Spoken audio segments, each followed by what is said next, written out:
Bienvenidos a otro episodio de Conexión Jurídica, un programa del Centro de Gestión del Conocimiento Jurídico de la Secretaría General del Distrito de Ciencia, Tecnología e Innovación de Medellín. Bienvenidos a Conexión Jurídica, el podcast de la Secretaría General del Distrito de Medellín. En este capítulo abordaremos un tema que suscita mucho interés, no solo entre los empleados del sector público y privado, sino entre la ciudadanía en general, y es el derecho de petición. ¿Quién puede hacerlo? ¿En qué tiempo? ¿Qué alcance tiene? ¿Cómo debe hacerse? ¿Los tiempos? Y para ello hemos invitado a Jordi Parra, quien es abogado de la Secretaría General del Distrito de Medellín, profesional universitario. Jordi, bienvenido a Conexión Jurídica. Gracias, Cami, muy agradecido por la invitación. Y bueno, pues estaremos aquí dando unas nociones esenciales acerca del derecho de petición. Es un tema muy amplio que suscita muchas discusiones, pero haremos pues lo más elemental que se pueda y que abordemos en su mayoría los temas del derecho de petición. Gracias, Jordi. Incluso en la Secretaría General, a través del Centro de Gestión del Conocimiento, al principio de este año tuvimos una cátedra jurídica sobre derecho de petición y hasta ahora ha sido la cátedra donde más personas han ingresado. Tuvimos una asistencia de 400 personas, entonces pues esto da cuenta del interés que tiene justamente este tema y de lo amplio que es. Entonces pues bueno, comencemos, Jordi, muchas gracias. Jordi, cuéntanos en qué consiste y cuáles son los alcances del derecho de petición. Pues primero que todo mencionar que el derecho de petición es un derecho fundamental, es un derecho constitucional, por lo tanto reviste una importancia trascendental en todo el derecho constitucional e incluso administrativo en Colombia. En él pues esencialmente tendremos que es la forma de iniciar cualquier tipo de actuación. El derecho constitucional está en el artículo 23 de nuestra Constitución, en el cual cualquier persona podrá solicitar el reconocimiento de un derecho, la intervención de una autoridad, la resolución de una situación jurídica particular, requerir información, solicitar copia de documentos, formular consultas, quejas, denuncias e interponer incluso recursos frente a la administración. También esto hace parte de la manifestación del derecho de petición. Jordi, ¿por qué es importante que todos los ciudadanos conozcan sobre el derecho de petición? Pues el derecho de petición es transversal a toda la actuación administrativa y de las autoridades como tal. No en vano la cátedra, como mencionaste, tuvo una afluencia tan numerosa, y es porque tanto las personas como los servidores y contratistas del distrito, en su haber, en su trabajo, en su labor diaria, pues tiene que darle manejo y gestión a las peticiones que hace cualquier ciudadano en cualquier materia, de cualquier área misional de nuestro distrito. Entonces por eso es un tema muy importante, y específicamente para el ciudadano es trascendental porque es un instrumento de contacto directo con la administración, en el cual puede, a solo un clic, ya con los medios tecnológicos, el ciudadano puede requerir a la autoridad una información, un documento, poner en conocimiento un hecho particular y concreto que puede estar afectando un derecho propio, incluso un derecho fundamental, y además solicitar pues cualquier tipo de actuación que esté en cabeza de las autoridades públicas. Por lo tanto, veo que es trascendental para el ciudadano saber que ese es un medio de comunicación muy eficaz para su relacionamiento constante con la administración. Jordi, a la hora de abordar el derecho de petición, ¿cuáles son los aspectos jurídicamente relevantes? Digamos que acá ya nos metemos un poco más en lo jurídico, porque el derecho de petición, justamente, con base en lo que has venido diciendo, pues tiene diferentes dimensiones de cara a los servidores públicos, de cara al funcionario público, al que trabaja en el sector privado y de cara al ciudadano. Pero frente a los aspectos jurídicamente relevantes, ¿qué nos puedes decir? ¿Cómo se puede abordar ese tema?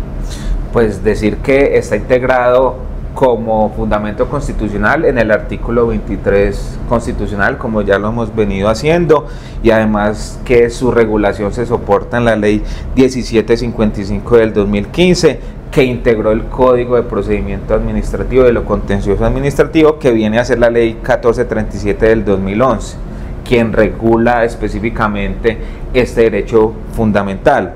Entonces entendemos de que este tipo de derecho se puede hacer de forma verbal o escrita. Verbal, hay unas condiciones particulares para que el ciudadano presente una petición verbal ante la administración.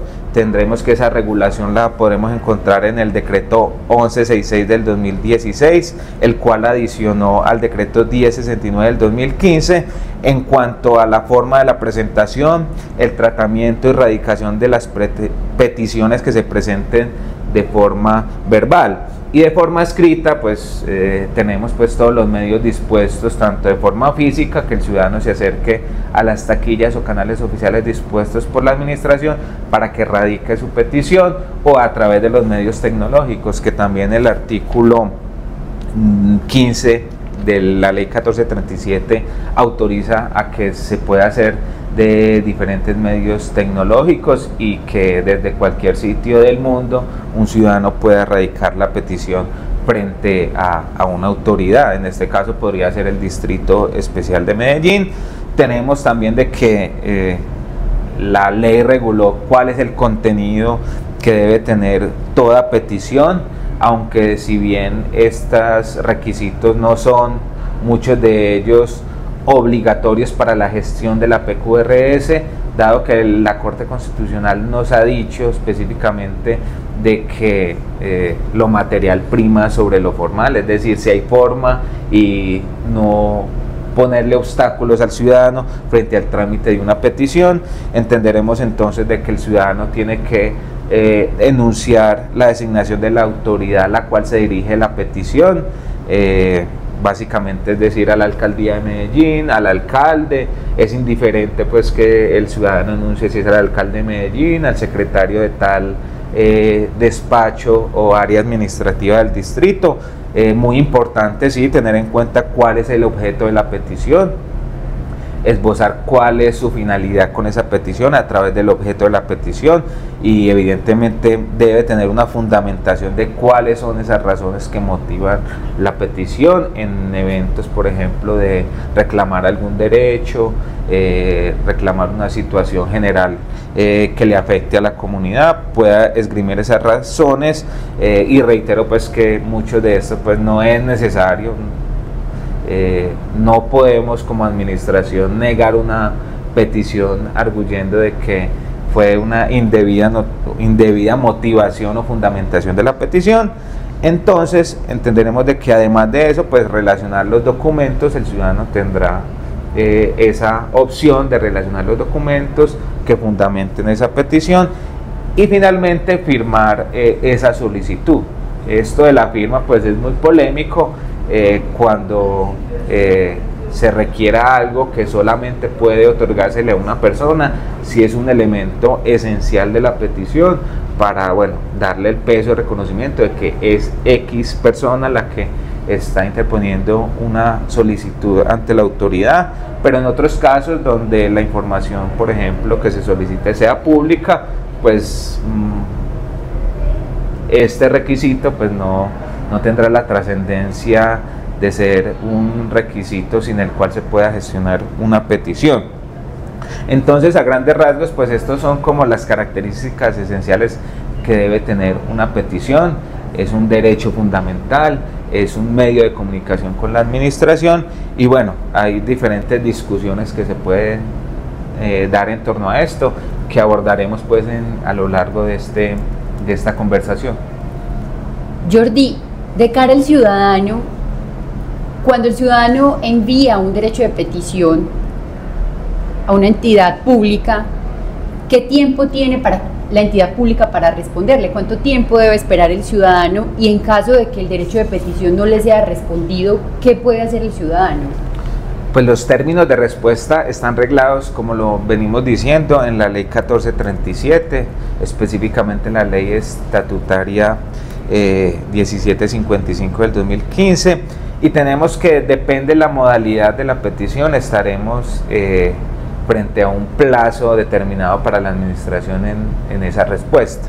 Tendremos que para las peticiones de interés particular e interés general, el plazo o la regla general va a ser de 15 días hábiles. Entendemos que son días hábiles, es decir, no vamos a contar ni sábados ni domingos, ni días feriados. Además, otros días de vacancia de la administración también en una interpretación no serían días hábiles.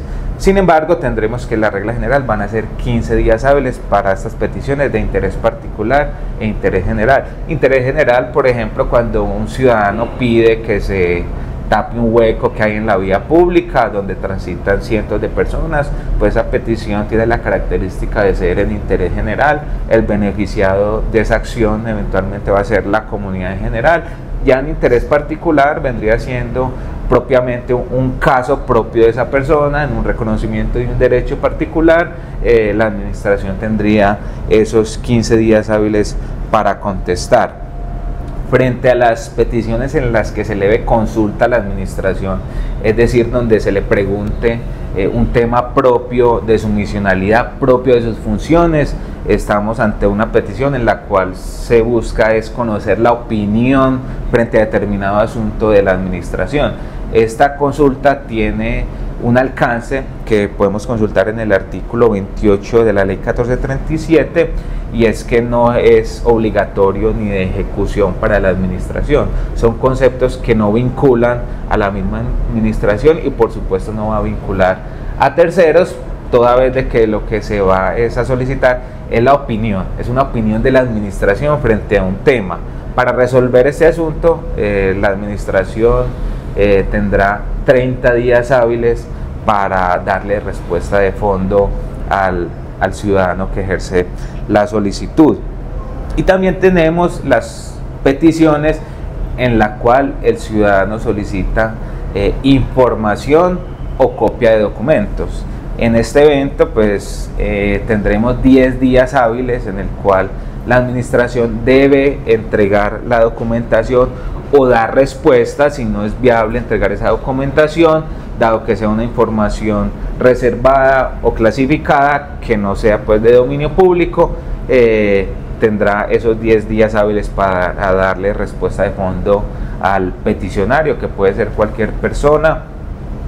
La administración en este tipo de peticiones, si no brinda respuesta en esos 10 días hábiles, tendrá la obligación de entregar la información, toda vez de que se configuraría un silencio administrativo positivo en favor del peticionario de entregar esa información. Esas serían como las principales modalidades de las solicitudes o peticiones en desarrollo del derecho fundamental de petición. Hay normas especiales diferentes que pueden albergar términos diferentes a los que hemos mencionado y que la administración debe constatar particularmente si para el caso le aplica las reglas generales del Código de Procedimiento Administrativo o debe acudir a un término especial que la norma trae consigo. Hay una opción excepcional para la administración, que es la prórroga de esa solicitud.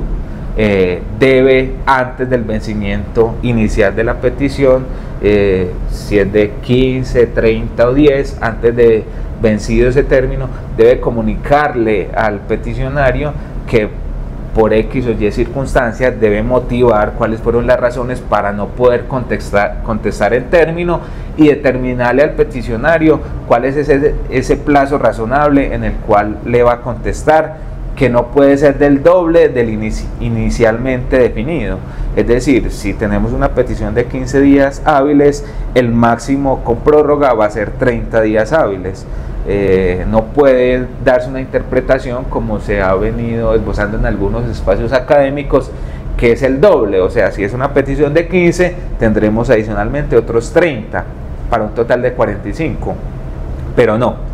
La razón de ser del derecho de petición es que se conteste de forma oportuna, en términos razonables. En esa medida, la interpretación más acorde con esa idea del derecho de petición es que sea el doble del inicialmente definido para la modalidad de la petición. Entonces esos son como los términos a grandes rasgos que tienen las peticiones y en cabeza de la administración para darle respuesta al peticionario. Justamente, Jordi, con eso que mencionas, con la posibilidad que tiene la administración en este caso de solicitar una prórroga, bueno, de responder en forma oportuna, razonable, ¿cuáles son los riesgos jurídicos que una administración identifica en la gestión de los derechos de petición? Pues riesgos frente a este tema y acciones que tiene el ciudadano para complementar pues la pregunta anterior son variados.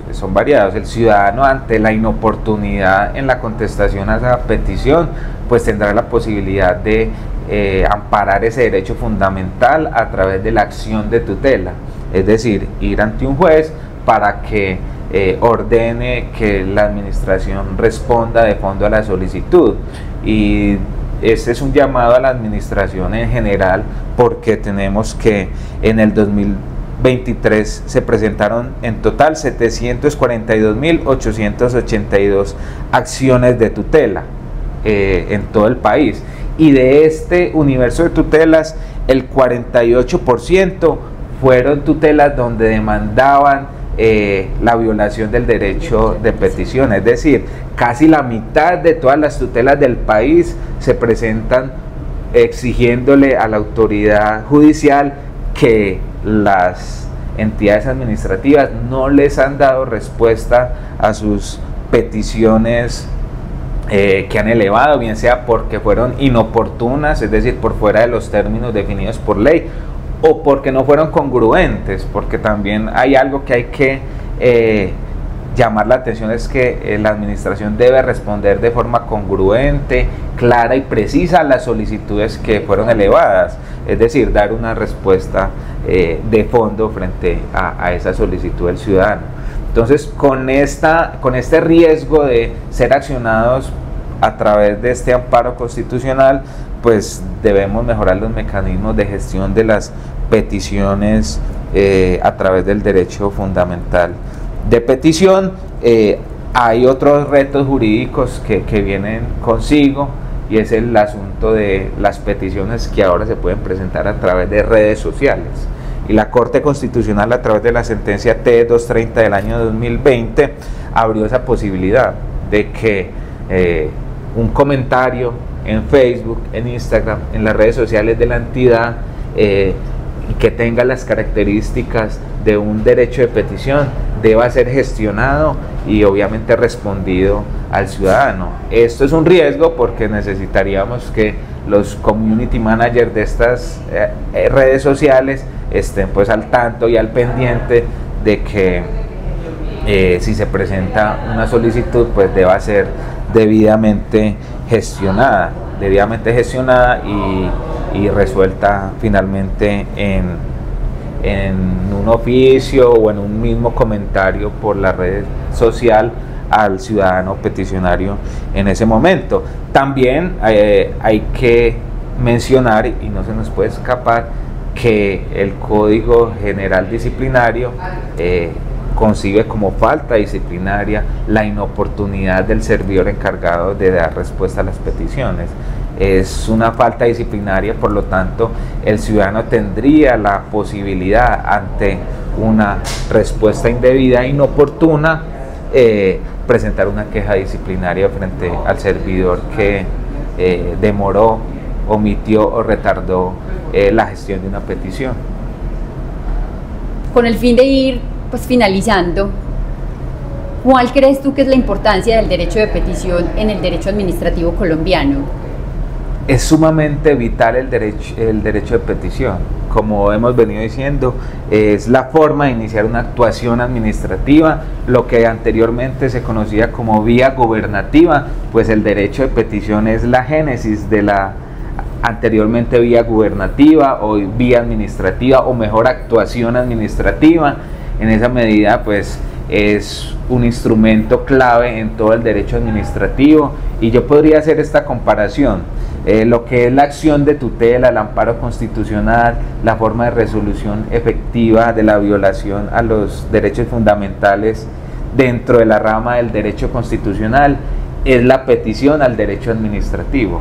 No sé si pues se concibe pues este símil que hago por lo vital que es el instrumento del derecho de petición para iniciar toda actuación administrativa, y además porque es un mecanismo muy eficaz para todas este tipo de relacionamiento del ciudadano con la administración, la forma de resolver algunos conflictos, la forma de solicitar un derecho en cabeza del ciudadano, desarrolla entre otros todo el catálogo de los derechos fundamentales, si es un tema de salud, si es un tema relacionado con el mínimo vital, pues esta es una forma muy elemental que tiene el ciudadano para solicitarle a la administración esa satisfacción del derecho o finalmente obtener una respuesta, porque la administración no está obligada a responder positivamente a ese derecho de petición, pero sí está obligada a brindar una respuesta de fondo, congruente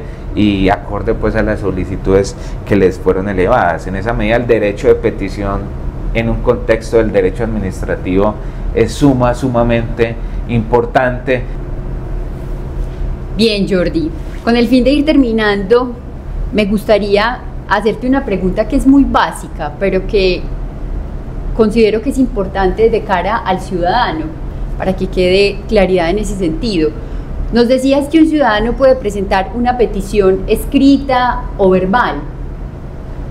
Cuando dices eso, entonces un ciudadano puede acercarse a cualquiera de los canales de comunicación que tenga la entidad pública, manifestar su petición de forma verbal, por un lado, y cuando es escrita, ¿cómo la debe enunciar? ¿Tiene algún formato, alguna forma especial en que deba ser presentada, alguna estructura especial? Esto con el fin de que pues para el ciudadano quede claro cómo debe hacerlo, cómo puede presentar una petición a una entidad pública. Pues en realidad lo que él le ha querido imprimir la Corte Constitucional es que toda solicitud se gestione, que contenga unos elementos básicos. Esto no es una minuta que tenga que seguir al pie de la letra del ciudadano, pero sí hay elementos que el ciudadano o cualquier persona que ejerza el derecho de petición debe tener en cuenta, y es saber un objeto claro, delimitar en el escrito o en su presentación verbal cuál es el objeto, cuál es la finalidad que el ciudadano pretende con el ejercicio de este derecho de petición, y otros aspectos que ya hemos dicho, como la firma, las razones que fundamentan, relacionar los documentos o anexos si el tipo o la modalidad de la petición relacionada con el objeto. Esto es algo de caso a caso, muy puntual, pero hay algo que si no es conciliable, que viene del fundamento constitucional, y es que toda petición debe ser respetuosa. Ante una petición irrespetuosa opera el rechazo de la petición, es decir, la administración no podría gestionar una petición irrespetuosa. Estamos hablando pues de una flagrante falta a la decencia, a las buenas costumbres, y cuando digo flagrante es que debe ser algo ostensible, no cualquier tema de porque le pareció al servidor que es irrespetuosa, sino que sí sea constatable ante los ojos de cualquier persona de que la petición que se presentó es irrespetuosa, porque en otros eventos, cuando la petición es oscura, o sea, no se logra determinar con claridad qué es lo que está preguntando o solicitando el ciudadano, la administración tendrá 10 días para devolverle la petición al ciudadano, requiriendo de que aclare cuál es el objeto, cuál es la circunstancia que dieron lugares a la reclamación, o en el contexto cualquiera de la petición. Tendrá 10 días hábiles para que el ciudadano subsane. En caso de que no lo haga, pues se archivará la gestión de esta petición. Entonces, ante esto, Pues esas son como las condiciones elementales para gestionar una petición. Cuando es muy reiterativa una petición, el código trae la facultad en cabeza de la administración de que le responde al ciudadano remitiendo a que se había dado una respuesta con anterioridad frente a los mismos hechos y circunstancias que esbozó el ciudadano. O sea, a grandes rasgos, la estructura del derecho de petición no es algo muy formal que tenga que llevar A, B y C, sino que prácticamente se delimite cuál es la solicitud, cuál es el objeto que la administración debe resolver en el caso en concreto. Bien, Jordi, sin duda el tema del derecho de petición es extenso, es amplio y tiene muchas variables para seguir conversando y para hacer nuevos capítulos en torno a este tema. Hay unas ideas esenciales que me gustaría destacar frente a este tema del derecho de petición, y es que pues es un derecho fundamental, no siempre se sabe que es un derecho fundamental y pues por lo mismo tiene ese trato constitucional, pues, que tiene un derecho, no sé,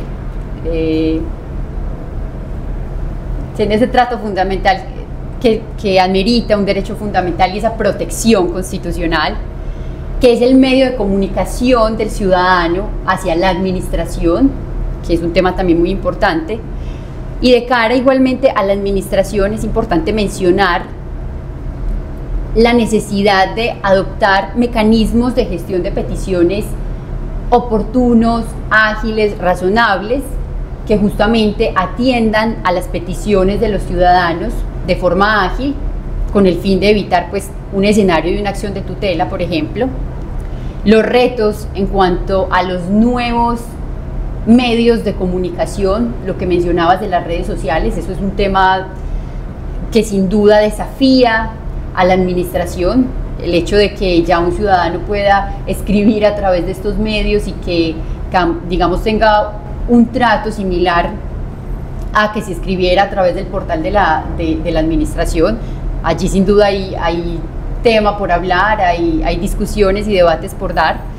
Entonces, bueno, agradecerte, Jordi, por este espacio, por la forma como has integrado todas estas variables del derecho de petición. Ha sido muy claro en la información pues, que nos has compartido. Muchas gracias por tu disposición.